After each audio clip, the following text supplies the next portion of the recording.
Three gunshots cracking through the terminal, sharp and final, like the sound of glass breaking in a church. Travelers froze mid-step, coffee cups spilling, luggage clattering to the floor.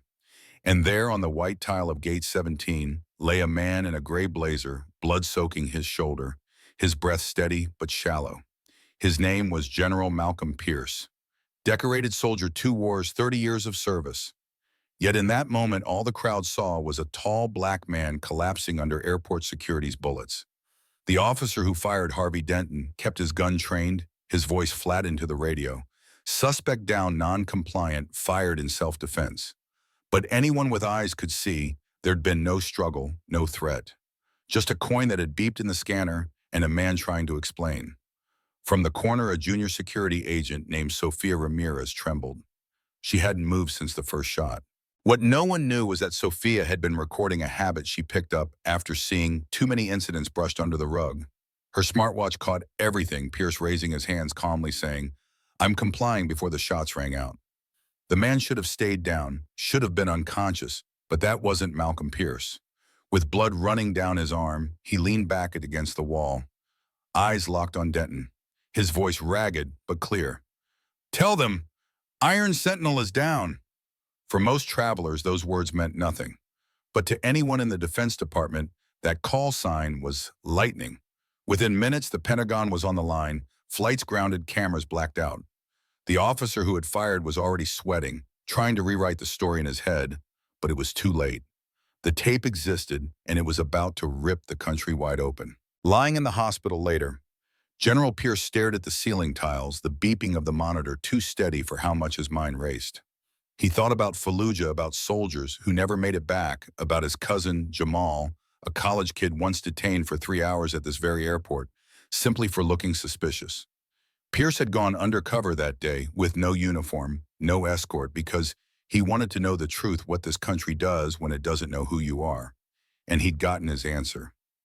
Colonel Dana Wells, an old comrade, tried to scold him. "You broke protocol. No security detail, no ID. What the hell were you trying to prove?" "That they wouldn't see me," he whispered, wincing as he sat up. And they didn't. Meanwhile, in her cramped apartment, Sofia played the footage over and over.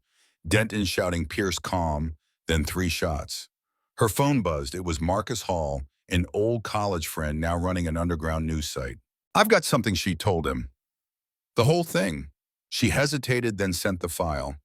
Within hours, the video was live, views climbing by the tens of thousands, comments pouring in like gasoline on a fire. By the next morning, Sofia's badge was deactivated. Administrative leave threats in her inbox. Her name leaked online. They called her a traitor. They called her a hero. She sat in the dark of her apartment, knees pulled to her chest, until Marcus knocked at her door with takeout in his hands. "They're calling you the canary of Gate 17, he told her. She scoffed. "That's ridiculous." "No," he said softly, "it's perfect. You saw danger coming and sang anyway." Back at the Pentagon, General Pierce wasn't resting.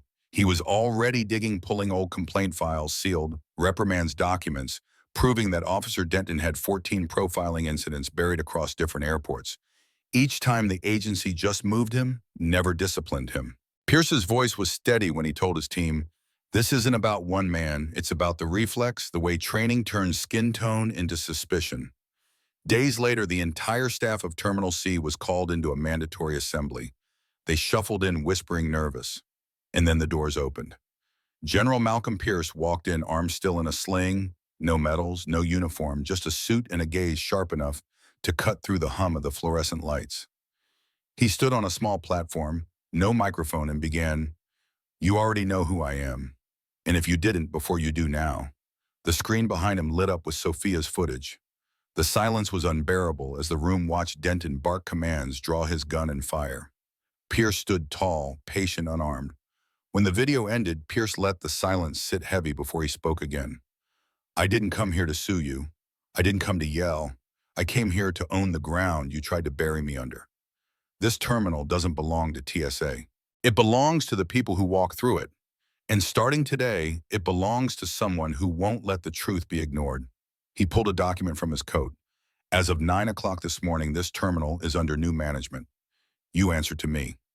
Murmurs broke out, shocked disbelief, but Pierce didn't flinch. I didn't buy this place to punish you. I bought it to change you. Then he called Sophia forward. She looked terrified, but she stood. Pierce gestured toward her.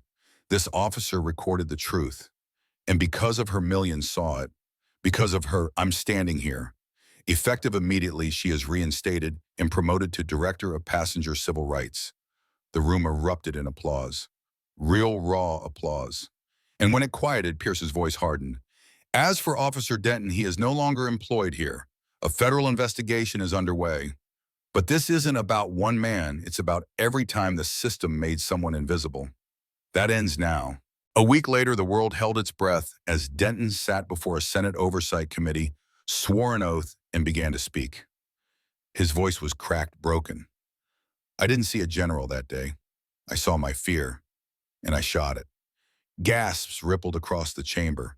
Cameras clicked. And for the first time, the country heard an officer admit that the fear wasn't in the suspect, it was in the system that trained him. I resigned, Denton said, unpinning his badge, because I shouldn't carry a gun until I can carry the weight of my own assumptions. Silence. No applause, no outrage. Just silence, the kind that meant the truth had landed. 1 year later, the brass letters above Gate 17 read, Pierce Justice Gate. Beneath them, smaller words.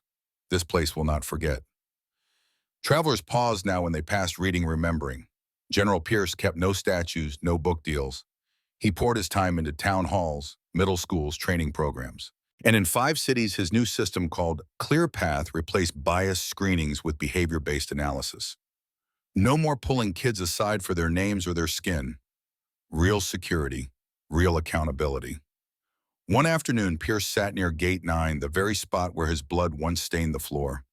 A little boy with big glasses sat nervously beside him, clutching a boarding pass. First time flying? Pierce asked. The boy nodded. Going to see Grandma in Houston. She's 80. That's a big number. Pierce smiled. The boy hesitated, then asked General, Am I safe here? Pierce looked at him, the question cutting deeper than any bullet. He leaned close. You're not just safe, he said quietly. You're seen. The boy nodded, smiling for the first time before boarding with his mom. Pierce watched him disappear down the jet bridge, measuring the distance between the America that almost was and the one still being built. So now I'll ask you, what do you think? Was Denton's confession enough? Do you believe systems can really change, or do they just hide behind new names? Drop your thoughts in the comments, share this story, and subscribe to hear more. Because justice doesn't begin in a courtroom. It begins with how we choose to see each other, even at the gate.